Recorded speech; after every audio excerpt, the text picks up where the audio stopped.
Hi. Big old clap. Real clap, real big clap. Big clap. How did? Bigger. Okay. Making sure the mics are all synced. Yes. You guys hear me okay? I'm terrible at projecting, so I'm glad they have mics for us. It's going to be awesome. Hello, BSides DC. Thank you for coming. I'd like to introduce our next presenter, Daniel Gordon, talking about 28 seconds later, the I knew I was going to stumble on that one. It doesn't have the Epidemiologic. There we go, triangle. Daniel, everybody. Thank you guys. Thank you everyone for coming to my talk on influence operations. My name is Daniel Gordon. I am a Lockheed Martin employee. I'm a contractor to the Department of Defense Cybercrime Center, or DC3. And Halloween is this week, and I think it makes sense that I'm going to work zombies heavily into this presentation. So here we go. A couple things about me.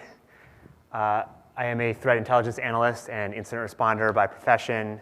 I published an article in War on the Rocks on this topic, and I have a degree in political science and modeling and simulation, which has actually come in pretty handy for this, and obviously I take myself very seriously.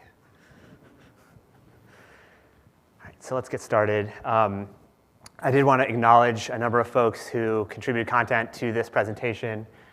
So there's a number of people in the infosec community, as we refer to ourselves, who are kind of focused on this issue. I wanted to recognize a lot of researchers who I encourage you to follow. These are people who track campaigns, who track activity professionally and better than professionally. And I also want to recognize Rob Kneck and Carl Miller, who contributed key ideas to the presentation. So here we go. I'm going to go through some definitions because not everyone's familiar with influence operations. We're going to talk about why this matters for folks in infosec, for those of you in infosec. We're going to talk about social media and how it's kind of changed the game. I'm going to go through frameworks because they help us explain and understand this problem, and it's very chaotic and very complex, so the frameworks are helpful. And I'm going to go over state actors because they're kind of the thing that is most concerning, most interesting in this field. And also, finally, response options, because talking about it is great, but we want to do things to stop it or to counter it or to deal with it properly. So let's talk definitions. First off, disinformation is false things that people are spreading on purpose, whereas misinformation is things that people are spreading without knowing that it is false. These are both problems that are part of this issue, but they are separate, they are different. The deliberate spread of false information is a much harder problem to tackle because you have to make them stop, and not everyone who's doing it on purpose is going to stop. I also want to emphasize that true content can be part of an influence operation, so that means that, hey, I am spreading something that is factual, but it's framed in a way that doesn't give the full picture or makes it seem worse or better than it might be, or I'm giving it without context, so now it has a different meaning, or maybe this is private information, maybe this is emails that are on your network that are being shared publicly. Hey, that's not public information, that's maybe embarrassing. It's still true, but it's now part of an influence operation. To explain influence operations, which I've already been talking about, but let's actually dive into it. The easiest way is synonyms. So this is a whole list of synonyms of influence operations. Coordinated inauthentic behavior is the name for it that Facebook uses. Lots of other folks use these in other ways, but these are all kind of talking about the same thing. There is a possibly made-up story that Eskimos have a lot of words for snow. And I want to point out that the last 5 terms on this list are from Russian, and my explanation for the reason for that is that Russians have a lot of interaction with influence operations the same way Eskimos would presumably have a lot of interaction with snow. Their government does a lot of this kind of thing. And they do it domestically, they do it externally, but it's in their playbook and it's going to continue to be in their playbook. So let's keep going. All right, so why does this matter to you guys? There are a number of different reasons, but the big one is that a big portion of what we do in our life now happens on the internet. It's the way a lot of people work. It's how they interact with each other socially. It's how we take in information. The internet plays a huge role in our life now. And when things happen on social media or on the internet, that can have real-world consequences. So here on the far right is a military exercise called Jade Helm that basically had to be canceled because of conspiracy theories. These other two examples are where people died from things that happened on social media.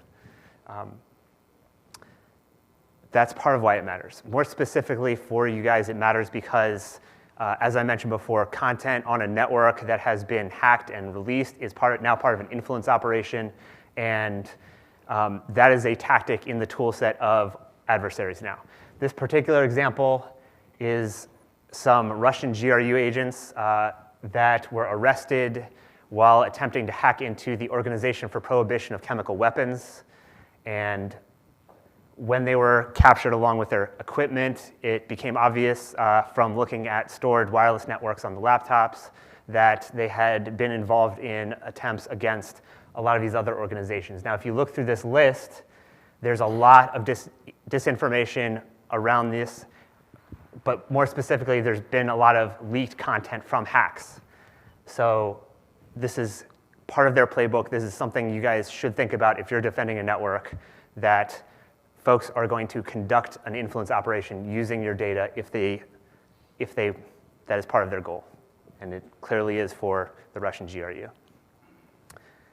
This is a false flag example, and false flags are also influence operations. They're interesting to us because infosec practitioners are kind of the target of this kind of activity. So this particular one was Olympic Destroyer, so that's targeting the Olympics in South Korea.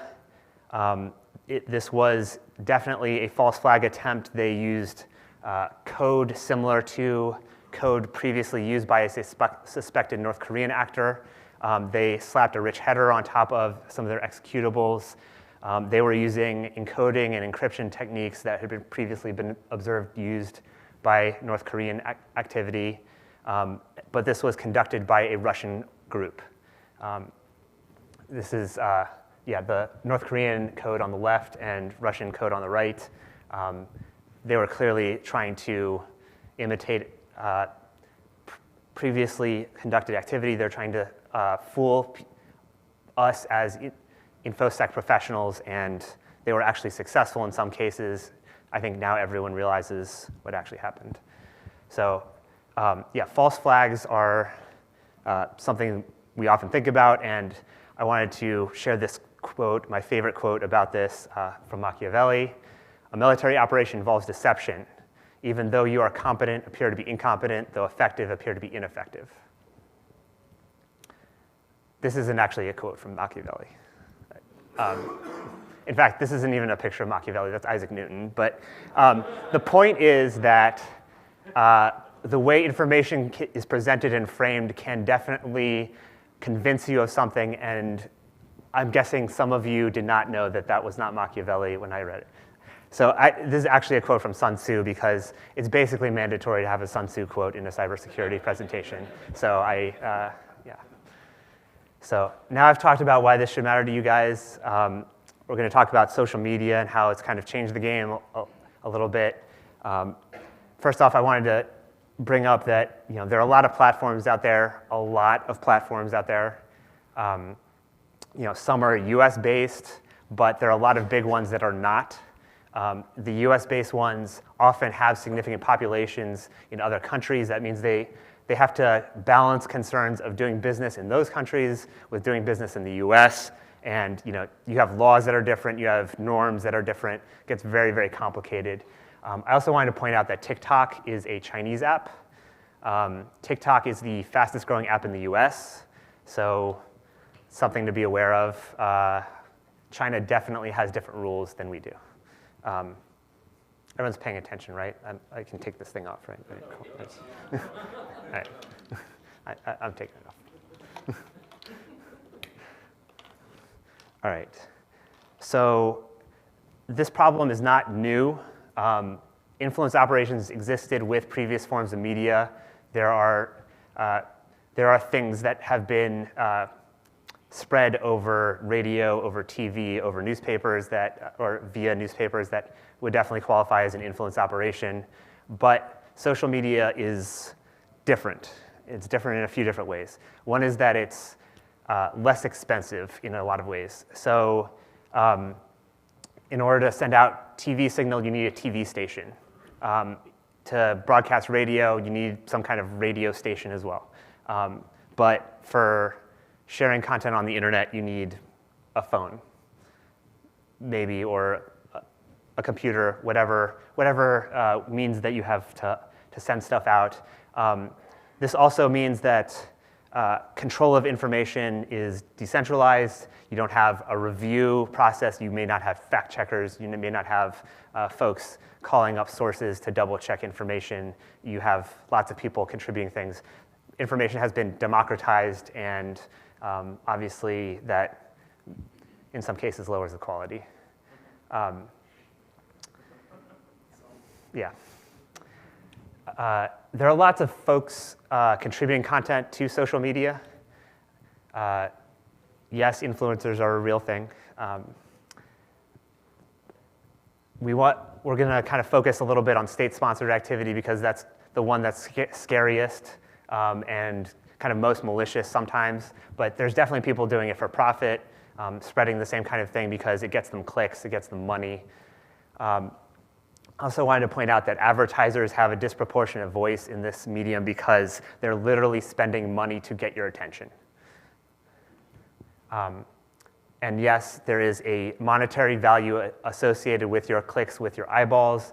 All of these folks are competing for it, and also this picture makes me think of zombies, so I wanted to include it anyway.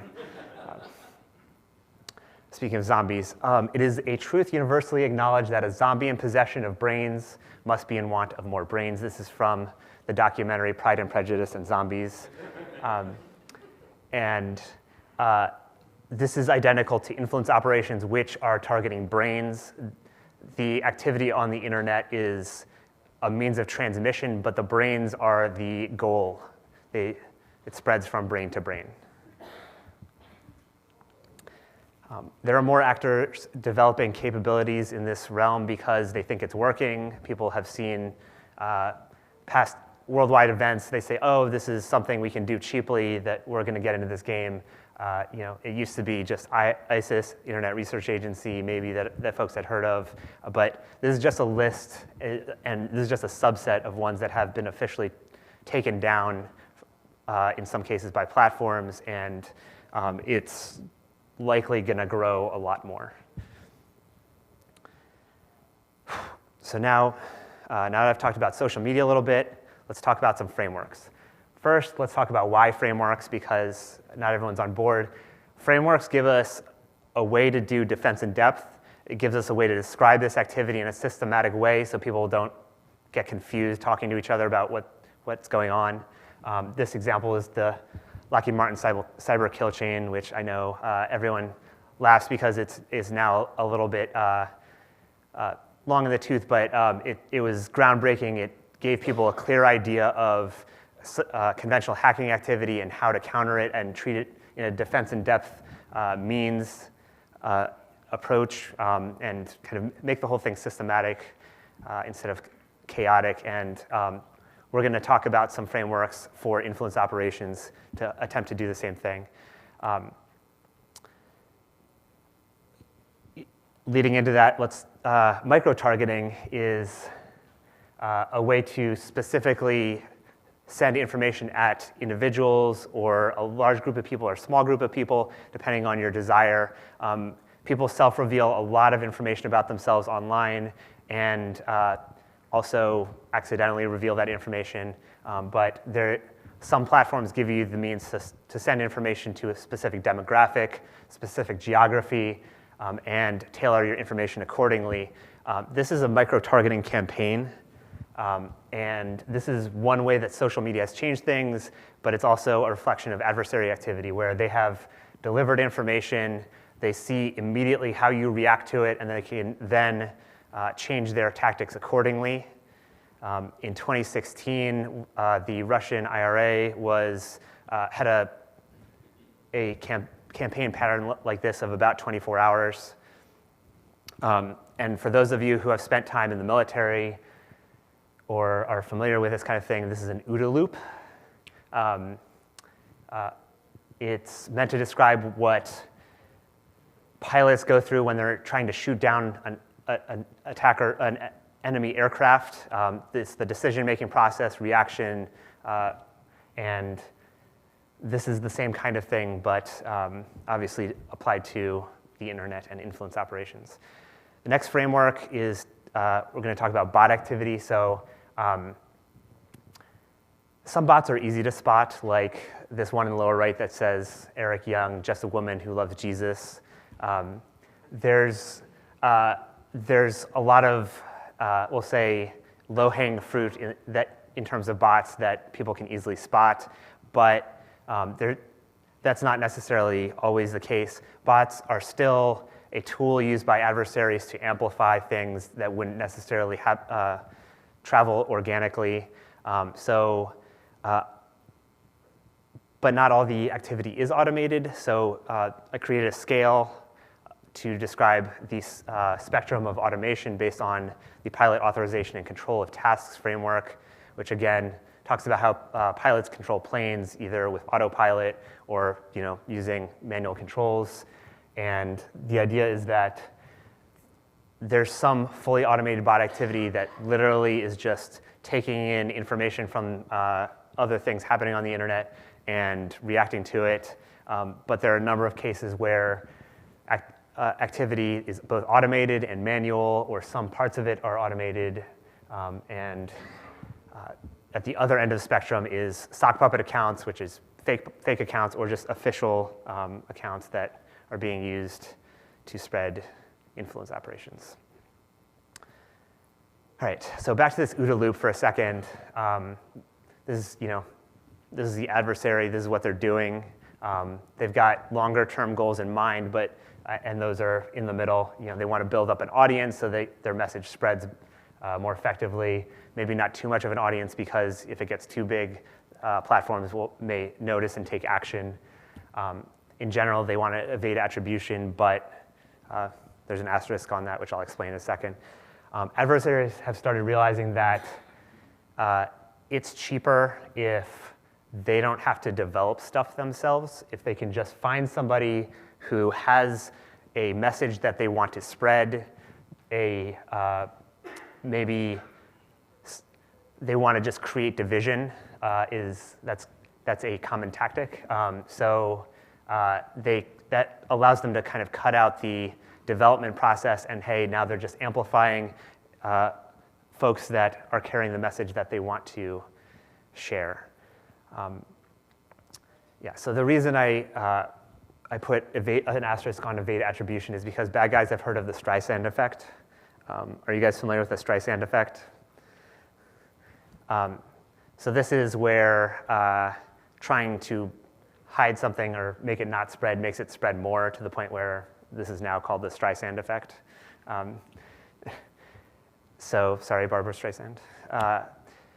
The bad guys realize that when one of their campaigns gets taken down and a platform writes an article about it, hey, we took this down, that may provide more coverage than their campaign actually had. So it makes it may accomplish their task incidentally. The next model is a recruitment funnel. So ISIS, when they're trying to get people to participate in their and their activity would recruit people on major platforms, would funnel them to less populated platforms to get them involved in their community, would then use encrypted messaging to communicate with them more directly, and then finally physical contact. This mirrors the staircase to extremism, which maps the progression of somebody from peripheral involvement or feelings of sympathy to direct involvement, and then taking action on behalf of a group. So that can describe gang activity, it can describe white supremacist groups, it can describe any kind of community that is doing things, and that same kind of radicalization process. And this mirrors the marketing funnel. So let's say you like iPhones, and they're cool, but no big deal. But the more you use it, you're like, oh, this is kind of neat. Let me tell my friends about it. Let me go stand in line when it comes out. Let me just post about it nonstop, or adopt that lifestyle, become part of the iPhone community. I'm just picking on iPhones, but this applies to a lot of different things. What's that? Subaru. Yes, sure. Subaru.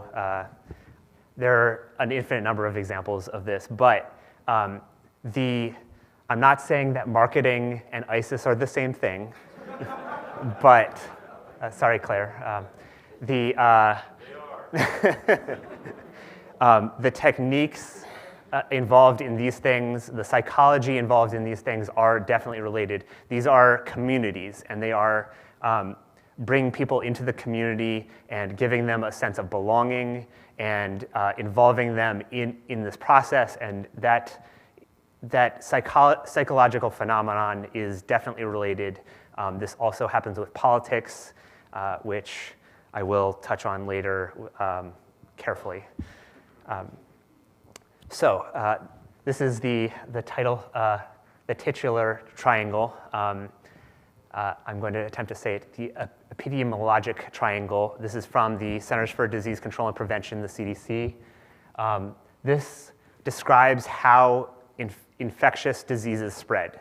The triangle does. I have here thrown attributes that describe why influence operations can spread as well in the same kind of viral way.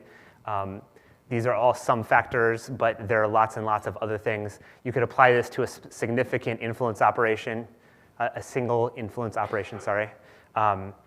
So hey, this message spread in this community because the people have these attributes. This happened on this platform, which is connected in this way. This is a way to map out that activity.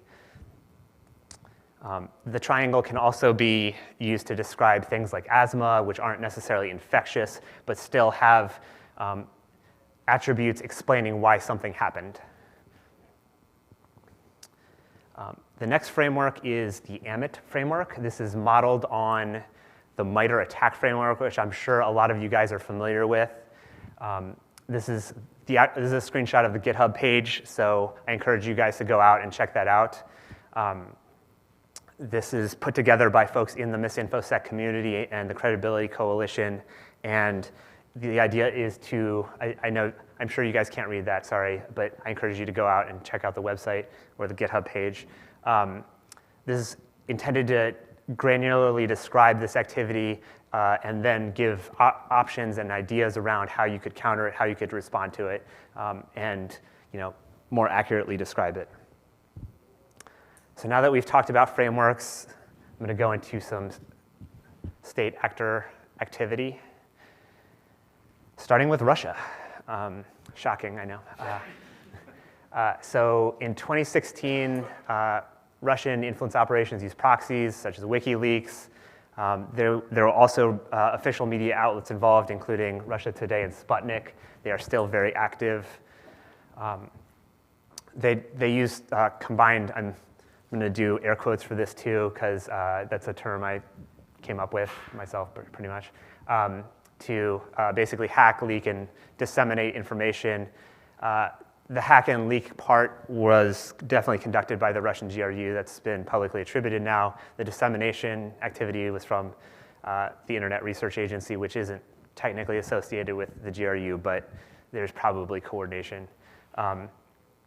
Advertising purchases. So the average advertisement on social media has a 1% to 3% click-through rate. The IRA's advertisements were getting a 10% click-through rate, so they were very effective with their advertising. They rapidly evolved their TTPs, so the IRA experimented with 100 different things. They were on Pokemon Go, they were on a zillion different platforms. They were trying videos, they were trying lots and lots of different things. 2016, there was targeting across the political spectrum. That is still the case. There was an article published very recently of targeting across the political spectrum. So there were Black Lives Matter pages, there were Texas secessionist pages, and everything in between. There are people who try to make this a partisan issue. It is not a partisan political issue in the US. This affects everyone. And yeah, I mentioned before how there are situations where adversaries want their operation to be revealed. This was definitely the case with the IRA. They did a Reddit thread where they just said, hey, we're the IRA, and ask us questions. All right, so this is a false flag operation, 2014, 2015. APT-28, which is a suspected Russian APT group, was performing some hacking activity pretending to be the cyber caliphate. They attempted to conduct a destructive attack of a TV station in France. They successfully took over the US CENTCOM Twitter account, and there's an actual screenshot. I'm sure they weren't pleased by that. More recently, though, I'm guessing people heard about this because it's very recent. There was a revelation of a false flag operation where Turla, which is a suspected Russian FSB, had been performing false flag activity as Oil Rig, which is an Iranian group. This was kind of mind-blowing, but they had been developing tools using the Iranians' code, had been using their infrastructure, and were stealing their victims, which is kind of mean, not gonna lie. Going back to APT-28 though, so yeah, 2016, there's this famous breach of the DNC and the associated leaks. Thousands of conventional media outlets were publishing leaked information on purpose, or they didn't know where it came from in some cases, but the traditional media was part of that activity. The dissemination piece of this was huge. There was thousands of accounts and bots. There were hours of video. There were 15 websites set up, and there was a video game. This is Killery. It's a Flash game that they created because they are definitely creative.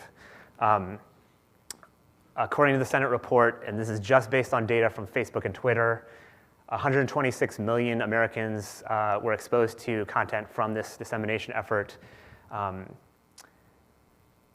I do not know the impact that this had, and to be honest, nobody does, because despite pollsters' best efforts, you cannot measure what's going on in people's brains. So this probably had an impact just because of scale, but nobody knows exactly what it was. So staying on politics a little bit, we're going to try and be sensitive here. I don't normally talk about politics in my presentations, but these are helpful examples. This is from the White House transcript. I'm going to use air quotes because it's not an official transcript. This was a conversation between the US president and the president of Ukraine. And it's not always easy to tell what the president is talking about, but in this specific case, he mentioned CrowdStrike, a server, and Ukraine. It appears from this that the president believes a conspiracy theory that a physical server was taken from the DNC by CrowdStrike and taken to Ukraine because, according to the conspiracy theory, CrowdStrike is a Ukrainian company. Apologies to anybody here who works for CrowdStrike that you have to deal with this, but CrowdStrike is an American company. There was no physical server taken, but there's a conspiracy theory that the president, it looks like, believed enough to use it as part of a conversation with the Ukrainian president. He's acting on this belief. So how does he end up believing this? And the answer is this quote. I think if you tell a lie big enough and keep repeating it, people will eventually come to believe it. Lenin didn't actually say this either. This is actually Joseph Goebbels, a famous Nazi. And to be honest, Goebbels didn't say this either. But once again, information presented in a convincing way can be something that we all believe. We are all susceptible to influence operations. This is not just, oh, that group of people, or oh, this group of people. We are all taking information presented to us and framed a specific way and accepting it based on our understanding of the world, and that is not something that we can do anything about. So now we're going to jump into China. Some scholars have described Chinese influence operations as the three warfares. So that's trying to influence public opinion, trying to psychologically influence how people will perceive a problem, and also they'll argue things in court as much as they possibly can, especially when it comes to South China Sea, which they will say belongs to them. China uses astroturfing, which is the fake generation of grassroots activity. This is not, the 50 Cent Army is not related to the rapper. So it's speculated that folks performing this activity on behalf of China get paid 50 cents per post. I don't think that's correct because you could probably make a lot of money at that rate. China uses human leverage where they can. They have an organization called the United Front, which has a number of different programs and elements that help spread their influence internationally. There's a lot of documentation about their economic and cultural influence, especially in Hollywood movies, and lately with tech companies, because there's a lot of concerns around the things having to do with Hong Kong and how people are dealing with those protests. China influence operations will promote or often promote their official media outlets. They have both ones that are straight propaganda and ones that are more news-like, but just still have their take on things. China uses paid advertising. There's a famous example where they ran an ad in the Des Moines Monitor intending to influence sanctions policy. That prompted a tweet from the president in response. And more recently, there's been some evidence of stolen or sock puppet accounts. This particular one is a conservative news outlet. It had more followers than I will ever have in my entire life. But it was taken down as part of the effort to reduce their influence operation regarding Hong Kong. I'm not going to go too far into Iran. I did want to mention, though, that they were sending letters to the editor, posing as local politicians or local celebrities, and that was a way to get their voice in traditional media outlets by pretending to be somebody and just sending a letter to a newspaper and saying, hey, can you publish this in your opinion section? All right, so how do we respond to this? Hopefully, with this car, if one of you has this car, I want to drive it, but this is the right way to respond. I think it is. I think it is definitely a Subaru, and this person is probably a big Subaru fan. Platforms have a bunch of tools in their toolkit, and part of that is because they kind of own the territory of social media, so they can make changes to the environment section. Takedowns are kind of their biggest one. They'll take a whole bunch of accounts and just shut them down, or groups, and often write up the results. The way they find out about them is tips from other folks, but also people using a platform abuse reporting mechanism. So some platforms have a button you can press to say, hey, this is suspicious. Please use that. Not everyone actually realizes it exists, and on some platforms it doesn't exist, but when it's there, use it. Platforms, they use content filtering or shadow banning to reduce the reach of some things that they find undesirable. They frequently make changes to algorithmic amplification stories because these are often gamed. Historically, they were very, very gamed, but platforms have gotten better about not amplifying things that really should not be trending. We talked about bots a little bit. There are a whole bunch of ways to detect bots. Humans tend to be awake during some hours and do certain things at certain rates. Those are the low-hanging fruit for platforms to detect activity, but they still take down. I think Facebook announced something like 1 million a day.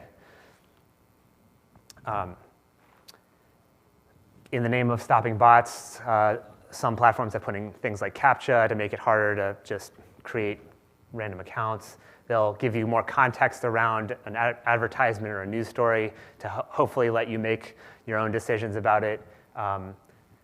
I don't know how many people actually click through to see who's sending them information, but at least that option is there for you. And then human moderators. There are news articles about human moderators getting PTSD or becoming radicalized from the terrible things that they have to look at all day.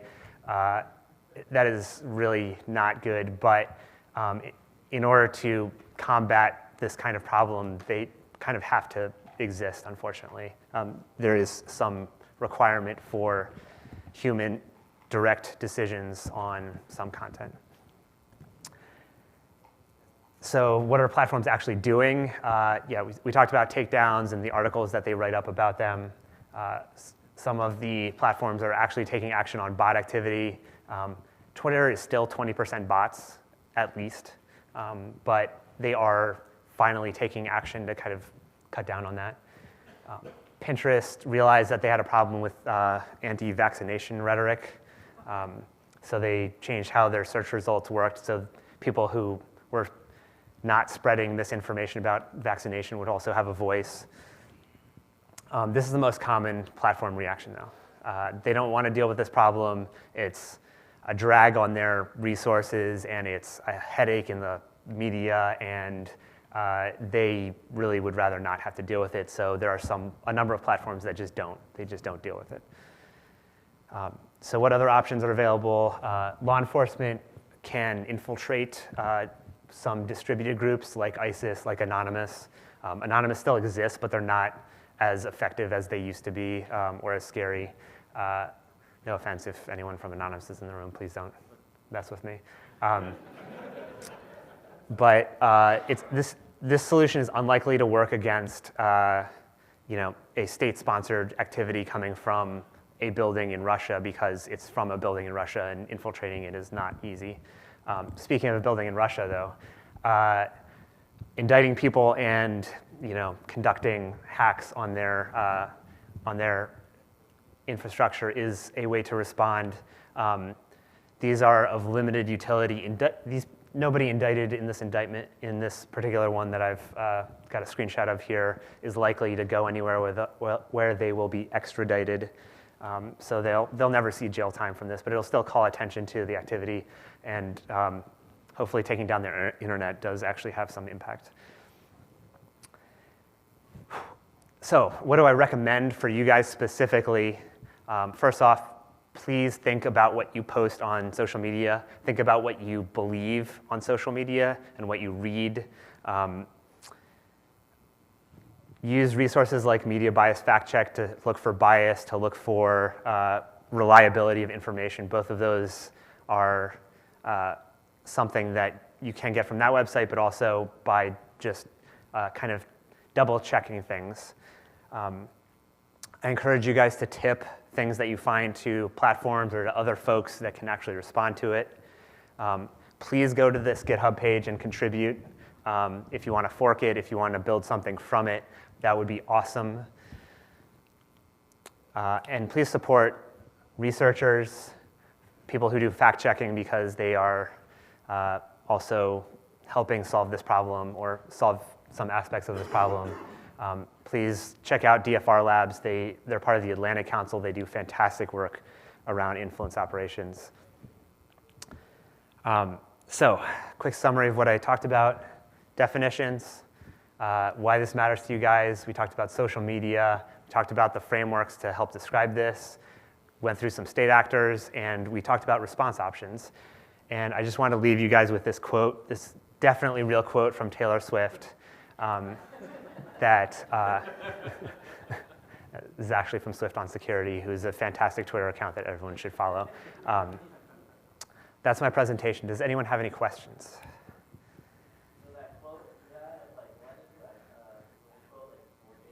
Yeah. Nobody knows. It's lots of people have said similar things, but that actual quote, nobody actually knows who originally said it. How do they appropriately attribute that one source code segment to Russia, the one that was intended to be a false flag for Korea? So they made a bunch of mistakes. They had some things that made no sense that they had tried to false flag. There was a piece of code inside that was encrypted, but there was no reason to encrypt it in that manner. They had a number of techniques that overlapped with previous destructive attacks from APT-28 in general, or the subgroup that I think Olympic Destroyer is attributed to, which I believe is Black Energy, or Sandworm team. There's a number of different ways, and then I think there were some governments that kind of weighed in, and governments have their own methods of attributing things. So, yes? So a lot of the recommendations you give sort of rely on a particular worldview. There is something you can call the truth. Yes. And perhaps you recognize in a highly partisan environment like we have now, Yeah. truth seems, people seem to have their own version. So part of what we're doing here is we're trying to inoculate people in the epidemiological approach. Is it possible in this environment to use this particular worldview of the truth and PolitiFact and Snopes, or do you have to appeal through the separate kind of versions of the truth on the left and the right, their best interest to kind of come to something else? That is a very good philosophical question, which I think I'm not going to be able to give a, this is the correct answer. Yeah. But I can say that there are things that can be objectively proved to be true. And there are also ways to convince people of things, though it can be extremely challenging when people have completely different frames of references and completely different sets of facts that they're operating from. There are tricks with empathy. There are ways to appeal to logic. There are various ways to approach that. But there are definitely arguments that I don't bother getting into with people because I'm just not going to be able to change people's mind as well. There's no objective correct answer to your question, but I do think, and maybe I'm just being optimistic, that this is not a lost cause, and we don't have to just live in separate bubbles and just pretend that everyone who doesn't agree with me is crazy. I don't think that's the correct way to operate. How does the U.S. influence operations line up with the evolution that you described from Russia, China, to Iran, to Moderators? So you're asking what activity being performed by U.S. government, is that correct? Yep. I'll be honest, I don't actually know because I have no visibility into that. I will say that the U.S. government does some things officially through websites, through communication with the media. So my slide earlier about Turla and Oil Rig was published by the NSA along with the NCSC, which is the UK's version, and they're putting this message into the media through official channels. But I have no idea what the U.S. is doing covertly. Yes. Who has the great presentation, by the way? Thank you. Who has the better sustained information operations campaign? The entire Russian intelligence entity or Fox News?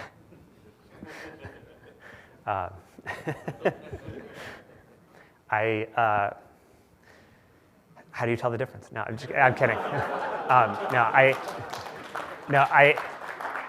I do want to emphasize that there are some things about every single outlet and every newspaper that are almost every single newspaper and outlet that are actually, like, they're doing good reporting sometimes. So Shepard Smith just left Fox News, and I have nothing but admiration for Shepard Smith's reporting. There are other folks in that organization who I think do great work, and I don't want to just dump on them as like a source of conspiracy theories and craziness. There are folks in Russia that suck at what they're doing as well, so I'm going to say it's a tie. No, I don't know. I can't give a real answer because they are different, and they're both doing what they see is right, even if I disagree often. Yes. Other questions? Yes, sir. Along those lines of questions. Yeah. I've read that Taiwan and some of the Nordic countries, Finland, Yes. have a long history with Russia with operations. They've come up with a strategy on how to best deal with those kind of operations. Yeah. And it's deliberate. There's nothing hidden. It's not a secret mission. But they've figured out a way how to do these things successfully. Society. So I'm going to repeat the question because it's an excellent question. Honestly, these have all been excellent questions. This sir in the back was talking about how Scandinavian countries and Taiwan have received an incredible amount of targeting of influence operations and figured out kind of strategies around handling it. The best strategy that they have is having societies that do not have giant fissures in them for adversaries to take advantage of. There are also things you can do with your educational system to help people develop media literacy, help people think critically about what they're reading and consuming. But the biggest thing is to not have gigantic vulnerabilities for your adversaries to take advantage of.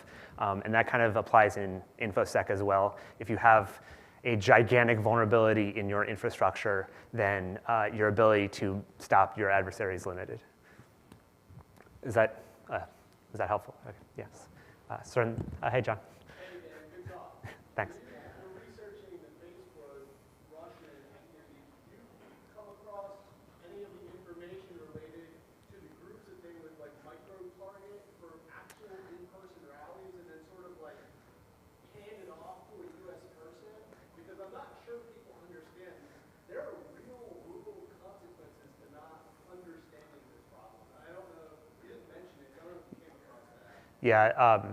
The comment was about there was some news articles about how the Russian IRA had tried to develop protests basically across the street from each other for competing organizations, and also get like individuals to physically start protests in the U.S. So I think there was a black rights group that they were attempting to actually have a real protest and maybe turn it violent.